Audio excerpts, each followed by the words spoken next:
What's up? What's up? Welcome to Journey with Jazz. This is where you journey with me as I follow my master, my mate, and my mission. Y'all, I'm so hyped to be back up here. How y'all doing? What's up? Thank you for journeying with me. Let's jump right in. This message is too close to call.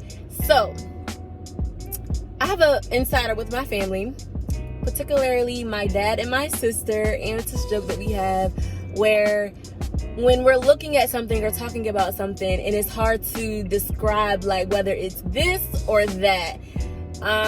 Let's say I'm at a light or whatever and I go and it's like, was the light yellow or was it red? It's too close to call. Let's say we're talking about a girl and a guy and they're talking, gossiping, and we don't know, like, are they talking, are they dating, are they serious? It's too close to call. And it's just like a funny insider we have when we just can't put our finger on something. It's too close to call. I don't know. So that's what we say when we're just unsure. Something is just too close.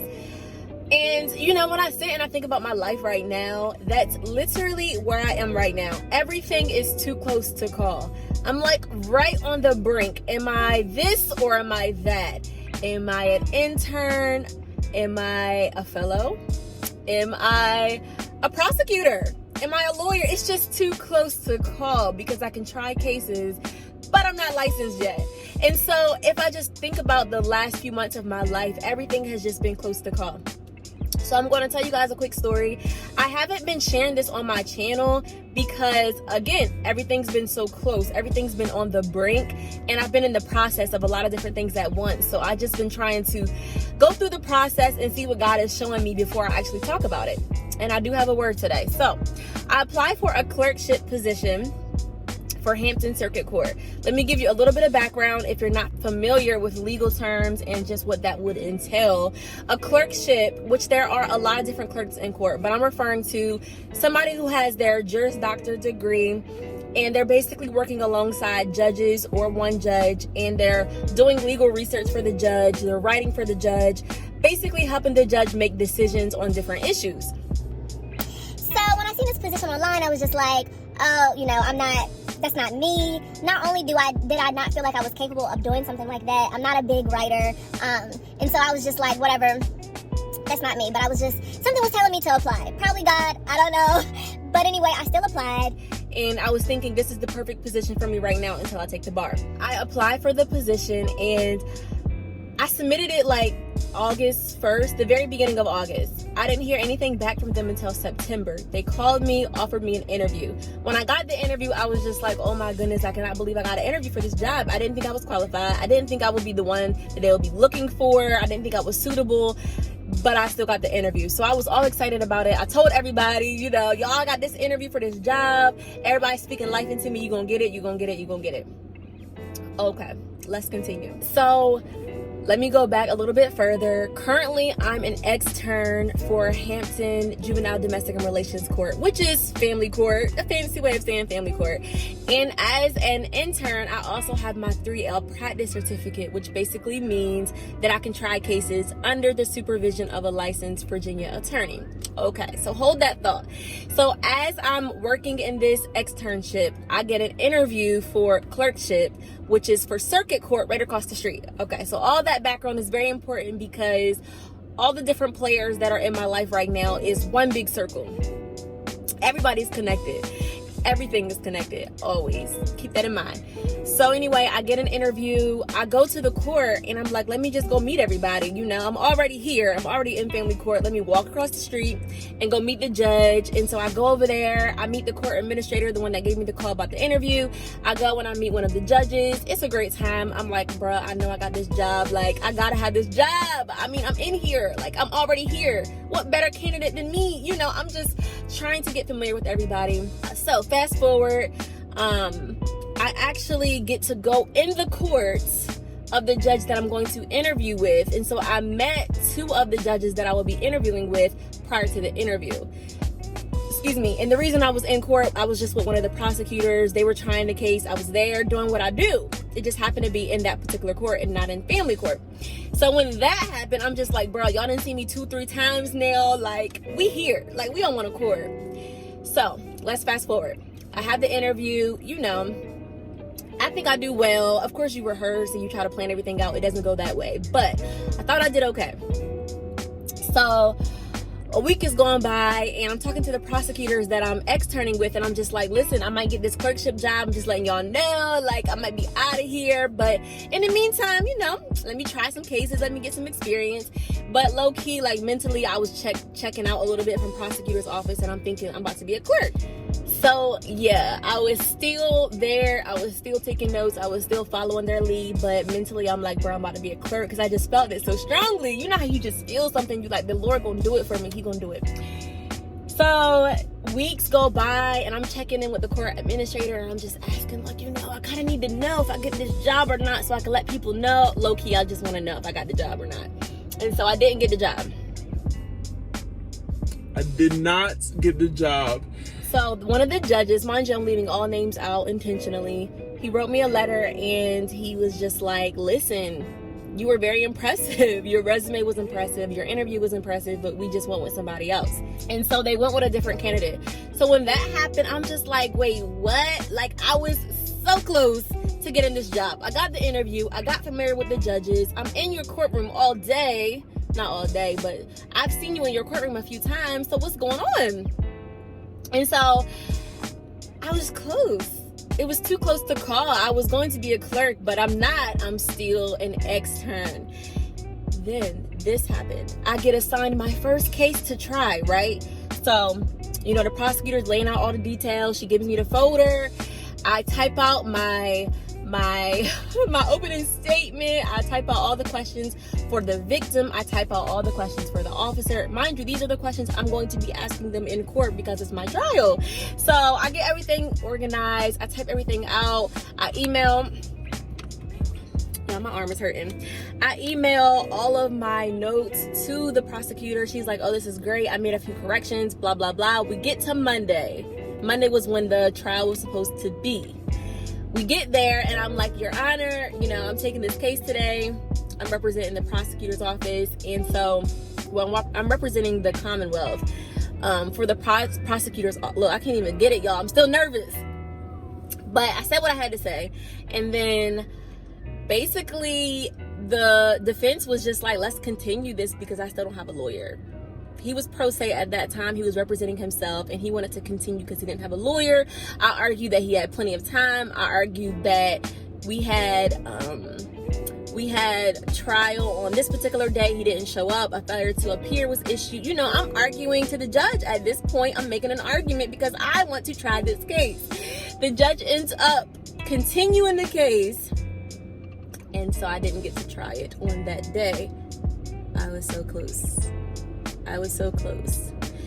And then I'm telling y'all, like, my life, I'm just right on the brink. So literally today, as I'm about to leave, one of the prosecutors say, hey, Jasmine, you want to come to court with me today? This literally will take 5 minutes. You'll just get up and say that we're doing a to be set, which basically means that we're going to come to court another day to make sure that everybody has their lawyers and everything's straight. Like, the defense basically needs to get a lawyer assigned. That's all that needs to happen for this to be set. So she writes everything out for me, and I get in there and I say, Judge, this is going to be a to be set, and I'm waiting for the judge to ask me more information so I can tell him, okay, I'm forgetting. Our revocation hearing goes on October, blah, blah, blah, blah, blah, blah. Like, I had everything in line that I was going to say, but I never got to say it because the judge already knew all that information. So he's just talking to the defendant, and he's just like, all right, are you ready for this lawyer? Blah, blah, blah. None of that matters. What matters is I still didn't get to say everything that I was planning on saying. And it's like, I'm so close. And that's what this message is for. Somebody who is so close. I said all that to say this. You are so close.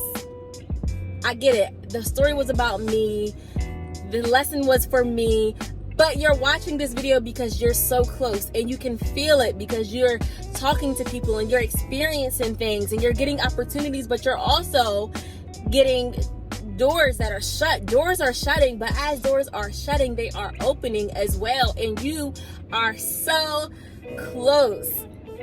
And when you're so close, it's hard to put yourself into a category. Am I this or am I that? Because they call me an intern, they call me an extern, they call me a fellow, but I am a trainee, okay? They may not know that, but I'm training because I'm going to work here. I'm going to be a prosecutor soon here. And so, what am I? Because I can try cases with a 3L practice certificate, and I'm no longer a law student, but I didn't pass the bar yet. So I'm just close. I'm just so close. And I remember I texted my mom and I was just like, I didn't get a chance to try the case on Monday. And she was like, your time is coming. Your time is coming. And literally today, when I talked to the prosecutor and I told her the same thing Monday, I was supposed to try this case, but the defendant, blah, blah, blah, she said, your time is, she said the same thing my mom said. And that was just confirmation that I'm so close. But it's not just about the prosecutor's office and what I'm on the brink of there, but it's just in my life in general. Like, you might feel like this. You're just close. You can't put yourself into a category. You can't say you're all the way there, but you're definitely not where you used to be. You definitely accomplished a lot, and you definitely have come a long way. The last 5 years of my life have been in preparation for right now. Since my junior year of undergrad, when I had my first internship with Tasha Stevens, I have been preparing for this moment right now. I'm literally so close. And this is what God tells us about being so close. You have to be focused. You have to be focused, because while you're so close, there are going to be different things coming at you from the left, from the right, different opportunities coming up. I don't know if you guys had this experience, but on Indeed, all these jobs coming up, this and that and this and that, and I want to apply for everything, and I have already applied for a lot, but God is telling me you need to lock in and be focused. You have one job right now, not a physical financial job, because that is what you need, but your job, my assignment for God is to serve the season that I am in right now and to prepare for the next season. That's it. I know the track that I'm on. I know where I'm headed, and so I have to just stay focused. When I get pulled to the left and when I get pulled to the right, and just because something seems like a good idea does not mean it's for me in this season. And if I get distracted by those things, and if I get pulled by those things, I'm not going to get done what I need to get done in this season. And that's what I want to share with you all. When you're so close, you have to be focused. You have to say no to a lot of things. I know today's a nice day. I literally want to take Kamari to the beach right now after I pick him up, but I need to apply for this job. Oh, did I forget to tell y'all something? I'm sorry. So currently there's a prosecutor's job. It's called assistant Commonwealth attorney, but it's a prosecutor opening right now in family court, which is what I want to do. Mind you, they had a new hire. Like, they just hired somebody. When I first started in August, they said we have a new hire for this position, right? So last week I meet her and I'm like, hey sis, like, you can sit here. I'm sitting in your seat. I was at the front with the prosecutor, and I'm like, sis, you got to train because you already got this job. So I'm telling her to sit here. And she was like, no, it's fine. I'm thinking in my mind, like, I'm just a little extern. Like, sis, you're supposed to be sitting here, y'all. I found out today she quit. Like, she was only here for a week and she quit. And I told my husband this morning, that's my job. That's my job. And sometimes you're nervous to like say things on video or to tell people certain things, and I understand that, but I just want y'all to know that's my job. And I will be giving y'all an update on that, because how can you tell me that that's not intentional? I'm sitting in the seat of a position that's not mine. It's supposed to be hers, but she doesn't want to sit in the seat. A week later, she quits. That's my job. That's my job, but it's not, because I'm close. I know I've been ranting today and y'all are just used to me giving y'all a straight word, but I'm giving y'all my process. I'm giving y'all my journey. It's a little bit of a vlog, because I'm just letting y'all know, like, not only is this a life update, but it's also to encourage you that wherever you are in your life right now, no matter what it looks like, no matter what the circumstances seem like, realize that you're close to where you're going. Everything that you've worked for, everything that you've sacrificed, everything that you've given up, and the ways that you disciplined and changed your mindset is for a reason.